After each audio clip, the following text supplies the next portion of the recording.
Headquarters. It's election night. Voters all across the state went to the polls to vote for governor, some major races in the U.S. House of Representatives, plus several school referenda right here in central Illinois.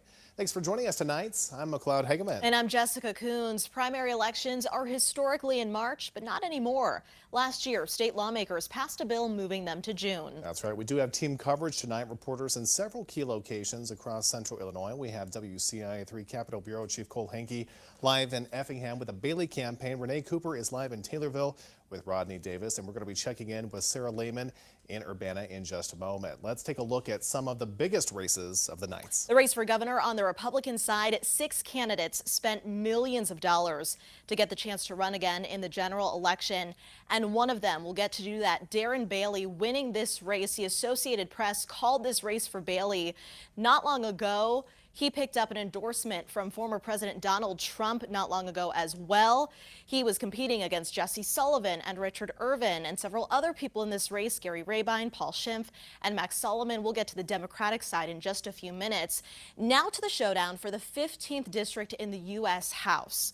Rodney Davis has conceded tonight, giving this race to Mary Miller, who also, like Bailey, picked up an endorsement from former President Trump.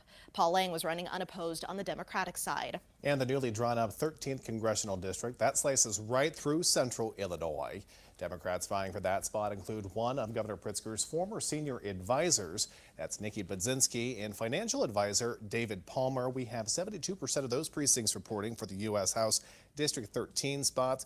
It looks like Nikki Budzinski is leading the way so far with about 18,000 votes, 77% of the vote there too. And the winner of that race will face off against one of 4 Republicans, including philanthropist Regan Deering, Feeding Our Kids executive advisor Matt Hausman, journalist Harry Martin, and federal prosecutor Jesse Rising. 70% of those precincts reporting. This one is a close one, folks. We have Regan Deering leading the way with 35% of the vote against Jesse Rising there with 33% of the vote. Still too close to call on that race. Looking back at the race for governor on the Democratic side, of course, J.B. Pritzker on the ballot looking for another term. He did have a challenger in Beverly Miles, but this race was called early tonight by the AP. It will go to Governor J.B. Pritzker. He'll be on the ballot come November. And of course, he'll be on the ballot again, taking a look at the Republican side. He'll be facing Darren Bailey. And we have WCIA 3's Cole Hankey live with the Bailey campaign tonight in Effingham. And Cole, you heard from Bailey not too long ago. That's right. The motto here at the Bailey celebration was they were not arrogant, but they were confident. And that attitude just grew louder as Bailey's lead continued to grow. Now, from the get-go, Bailey faced criticism that he would not be able to get support in the Chicago suburbs. Now, those areas showed out for him tonight, with most of the early results coming from the collar counties. Now, I spoke with people here at the rally who even shared in that skepticism early on in this campaign cycle. They were excited to see it turn out false, at least for the primary. Our movement is growing. When people show up in November, like you showed up tonight, we will win.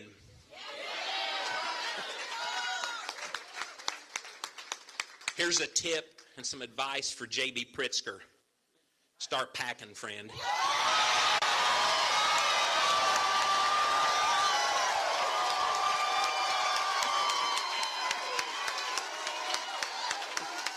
Because on November 8th, you're fired. That's what's going to happen. Now, after weeks of turmoil in the Republican Party caused by Darren Bailey's surge in the polls, they are trying to present a united front, with Don Tracy, the chairman of the state Republican Party, speaking at Bailey's event tonight. But so far, Bailey says he has not heard from the Richard Irvin campaign. Reporting in Effingham, I'm Cole Hankey, WCIA 3, your local news leader. All right, Cole, thank you. Tammy Duckworth is running unopposed for her U.S. Senate seat, but that's not the case on the Republican side. 7 people are running against her. That includes Casey Klebeck, Matthew Dubiel, Peggy Hubbard, Bobby Piton, Kathy Salvi, Jimmy Lee Tillman II, and Anthony Williams. We have 82% of those precincts reporting that race still too close to call there. And several Republicans are looking to unseat Attorney General Kwame Raoul. They are Thomas DeVore, Steve Kim, and David Shestoka. 67 of those precincts reporting this race too close to call. 44% of people casting their ballots for Thomas DeVore, 35% for Steve Kim. Longtime Secretary of State Jesse White is retiring. Running for that office on the Democratic side, we have 4 people, and right now in the lead is Alexi Janulius, the former state treasurer, with 53% of the vote over Anna Valencia's 34%. She is a city clerk of Chicago. The winner of this race will face the winner on the Republican side for Secretary of State come November. And in that race, we have 2 people. Dan Brady, the current state rep, with a lead, 78% of the vote to John Millhiser's 22%. And back to one of the biggest races of the night, the showdown for the 15th Congressional District. Another race that has seen $1 million spent on that one, the newly drawn up 15th Congressional District. That encompasses 35 counties. It stretches from parts of the Metro East to Indiana and then back to Illinois' borders with Iowa and Missouri. Again, here are the numbers from that race. This is a big one. People are really watching tonight against Rodney Davis and Mary Miller there too. 89% of those precincts reporting. The Associated Press not calling this one as of yet, but it looks like Mary Miller is going to be winning that race there. And joining me live from Taylorville and the Davis campaign is WCIA 3's Renee Cooper. So Renee, Rodney Davis was actually expected to be addressing the folks there. That's not the case. Yeah, McLeod, we're in what was supposed to be the briefing room in Taylorville tonight. Now, Davis his campaign sent out a statement just within the last hour conceding the race and congratulating both Miller and former President Trump on the victory for his candidate of choice tonight. Shortly after that, we learned he would not be returning. Davis was hoping for a 6th term in Congress in a newly drawn district that leans much farther to the right than the one he ran in back in 2020. This afternoon, he called the race, quote, a vital election for the direction of the state and the country. Congresswoman Mary Miller had former President Trump's stamp of approval, which is one of the major reasons this race has been so closely watched. The Republican gubernatorial race also went to the candidate Trump endorsed, Darren Bailey, giving the impression the former president is holding some sway over Illinois elections. This primary season has been defined by a deep divide in the Republican Party. Those who support President Trump's meritless claims that the 2020 election was stolen, and those who don't. Davis voted to certify the 2020 election. Even so, he didn't recognize the divide this afternoon, continuing to tout his work on Trump's re-election campaign and his alignment with the former president based on his voting record in Washington. Now, both candidates earlier ultimately called themselves the true conservative in the race. Davis addressed his voters in a statement tonight. He said, quote, "It's been the honor of a lifetime to serve the people of Illinois. I'm proud of the work our team has done for our constituents since 2013. Live in Taylorville, Renee Cooper, WCIA 3, your local news leader. All right, Renee, thank you so much. Moving to the 12th district for Democrats, we have 2 people in this race tonight, Homer Markle and Joshua Qualls. Homer Markle has 58% of the vote with 71% of precincts reporting, so still some numbers to come in, but the winner of this race will face incumbent Republican Mike Bost in the fall. As for the Republican 16th district vote, Darren LaHood, a current congressman in the 18th district, has the lead with 64% of the vote over his opponents tonight. And in the 2nd district, where Robin Kelly is the incumbent for the Democrats, we have Republicans Shane Cultra, Thomas Lynch, and Ashley Ramos vying to be the top Republican in that race come this November. 82% of those precincts reporting. It looks like Thomas Lynch is leading the way so far. Shane Cultra coming in second at 34%. And on to the Illinois State House and the 87th district. On the Republican side, we have a 2-person race. That includes Dr. Bill Howder and Tazewell County Treasurer Mary Burris. 38% of those precincts reporting. It looks like William Howder is leading the way with 4,500 votes so far. 2 people running in the 95th district, Republicans Tim Butler and Kent Gray. Tim Butler, a current rep for the 87th district, and has a big lead right now with 27% of precincts reporting. Tim Butler with the lead over lawyer Kent Gray. In the 96th district tonight, the Republicans Prescott Pollen and Lisa Smith vying for this seat. Lisa Smith has a lead right now with 65% of the vote. The winner of this race will face the incumbent Democrat Sue Scheer in November. And on the Republican 54th Senate seat, Attorney Steve McClory is going up against certified public accountant Donald To Bolt there, 51% of those precincts reporting. It looks like Steve McClure is leading the way with nearly 10,000 votes against those 5,700 votes against Donald DeBolt at this point. Up next, some central Illinois schools need voters' help, and one of those is the Mahomet Seymour School District. Will they be able to build a new junior high and take care of other upgrades? Plus, Champaign County Republicans are looking to take back the sheriff's office, who will be running against incumbent Dustin Harmon.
Live from your local news leader, Jessica Coons, McLeod Hageman, and Kevin Lighty. This is a special edition of WCIA 3 News at 10, your local election headquarters. People surrounding like the entire library. The line was so long. There were people in line for as long as an hour and a half. Well, a big vote in the Mahomet area tonight. People were asked to vote on a $98 million referendum, and they had to wait in line simply to do it. A yes vote would pay for a new junior high plus other upgrades in the Mahomet Seymour School District. And the line, some stood for about an hour and a half to vote. So we do have some results. This plan is called the Bulldog Blueprint. It says 0% of precincts reporting because these numbers are from early voting and mail-in ballots. So we're still waiting for a lot of ballots to come in this race. Right now, 67% of people saying no, Oh, it's changing as we're speaking. 68% saying no, 32% saying yes. But again, these are results from early voting and mail-in ballots. And we have some other referendums to get to tonight. In Neoga, a $3.5 million referendum. That money would help pay for a new roof on the grade school, plus several other updates. Half of precincts reporting so far, and 57% of voters do want this to happen in Neoga. And on to Sullivan, they're asking voters about issuing bonds in the amount of $25 million. 100% of those precincts reporting, 62% of voters saying yes. They want to vote in favor of that school bond referendum there. In Arthur, there's a bond proposal to improve all schools in the district. They need nearly $31 million at this point.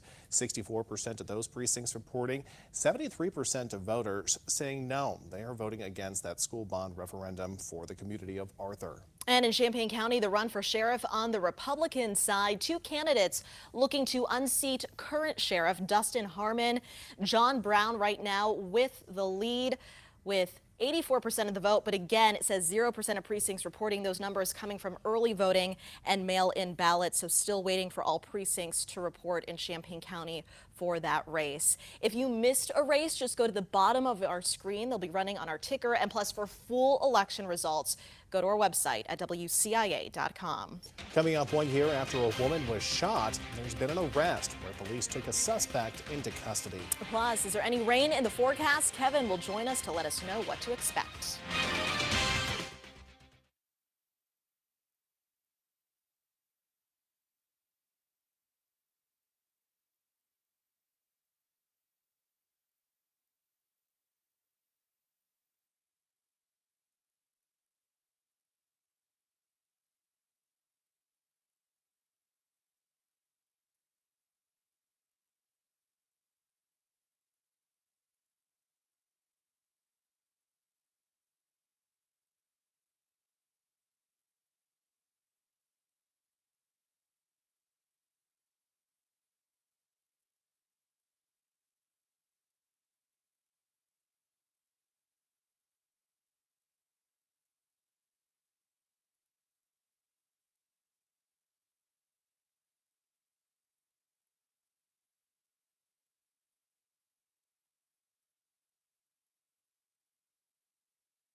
Now Central Illinois' most accurate forecast with meteorologist Kevin Lighty. Well, a nice and very calm night on this election night Tuesday. the weather really cooperated for people heading out to the polls, and things are staying really nice through the rest of tonight into tomorrow morning. Looking at temperatures right now, still 64 in Champaign. Another very nice night with overnight lows heading down to near 60 for an overnight low. Very comfortable to start the day. This is the other key number, our dew point, which again measures just, how much mugginess, how much humidity is out there. We're at 57. We correspond that up to our legend here. That's still pretty pleasant. But notice these other colors, yellows and oranges and reds. Those are coming back here over the next few days. We'll start to see more of that tomorrow. A little sticky. By Thursday and Friday, though, we're up into those next categories we don't like to be in. That's that humidity really starting to take hold of us, and we're going to see that here through the end of the week. Let's do some water towers. We take you to Paris, a high of 87 degrees for your Wednesday. Niantic, 89. And things look pretty good there into the Fisher area with a high of around 88 on a sunny and warm day tomorrow. Rain, that's the next thing to talk about.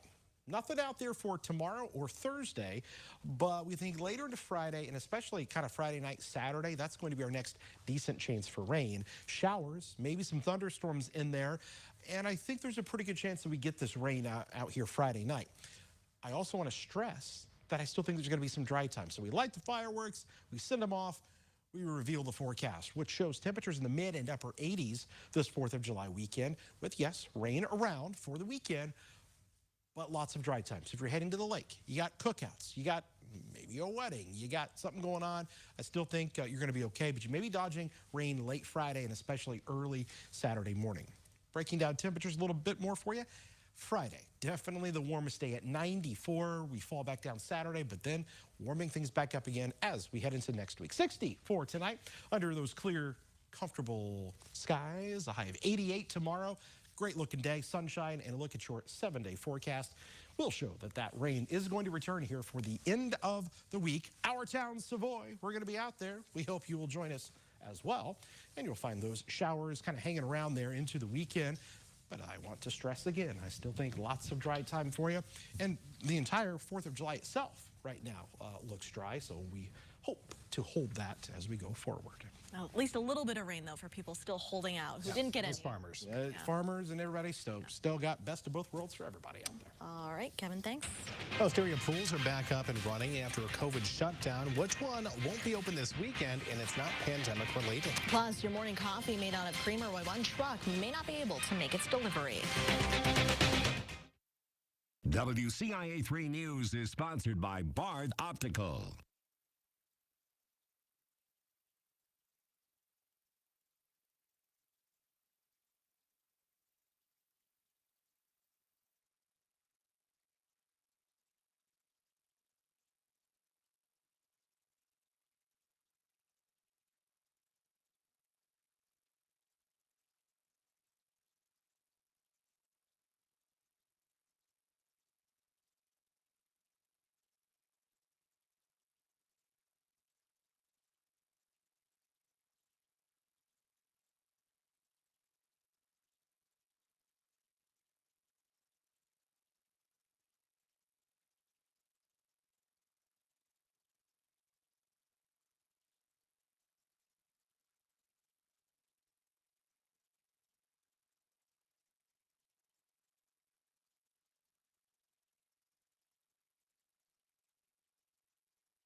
WCIA 3 News is brought to you by Transitions Hospice. The news continues here on WCIA 3, your local news leader. A Champaign man has been charged in connection to a shooting that left a woman hurt last year. A 22-year-old Markel Sanders is facing several charges, including attempted murder and aggravated battery with a firearm. Police say he fired through a house door and shot a woman 5 times. She has since recovered. Investigators found more than 70 shell casings at the scene, with damage to several houses and vehicles nearby. We have an update on a crime at Town Center Apartments in Champaign earlier this month. Caleb Barnell has been arrested in connection to the case. He's being charged with aggravated arson. Police say he poured lighter fluid on an apartment door and tried to light that apartment on fire. His ex-girlfriend lived there, and she has a restraining order against him. There was quite a mess after a semi-truck rolled on Interstate 57 this afternoon. It happened just south of exit 221 in Pasota. It shut down all lanes for about 20 minutes. The truck's trailer was carrying many boxes. It rolled into the right side ditch and separated from the front cab. We saw what we believe was the driver walking near the accident. Workers were pouring bags of powder to clean up that spill. No word yet on the cause. Nobody was hurt in that incident. The Farmer City Pool will be closed on the 4th of July and several other days during the summer because there simply aren't enough lifeguards. Currently, the city has 9 lifeguards. 8 of them were not able to work the holiday. Due to safety concerns, the city manager made a tough decision to close it down. The city has been looking to hire more lifeguards since March and have increased the pay to encourage people to become certified, but most of the lifeguards are high school students who actually have family vacations and summer sports. Coming up, we'll recap the night's biggest races. That includes one school district looking for millions to build a new middle school. What voters have to say. WCIA 3 News is brought to you by Transitions Hospice.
WCIA Free News, your local election headquarters. Some big races tonight on this primary election night. Governor Pritzker won the Democratic nomination for governor as he looks for another term, and it was a heated race on the Republican side. That's right. 6 candidates and millions of dollars spent to get the chance to run again in the general election. Let's go ahead and take a look at those numbers right now. Darren Bailey leading the way there. The Associated Press calling that win with 57% of the vote, up against the other candidates, Jesse Sullivan and Richard Irvin coming in there as well. And another race that has $1 million spent on that one there too, the newly drawn up 15th congressional district that encompasses 35 counties.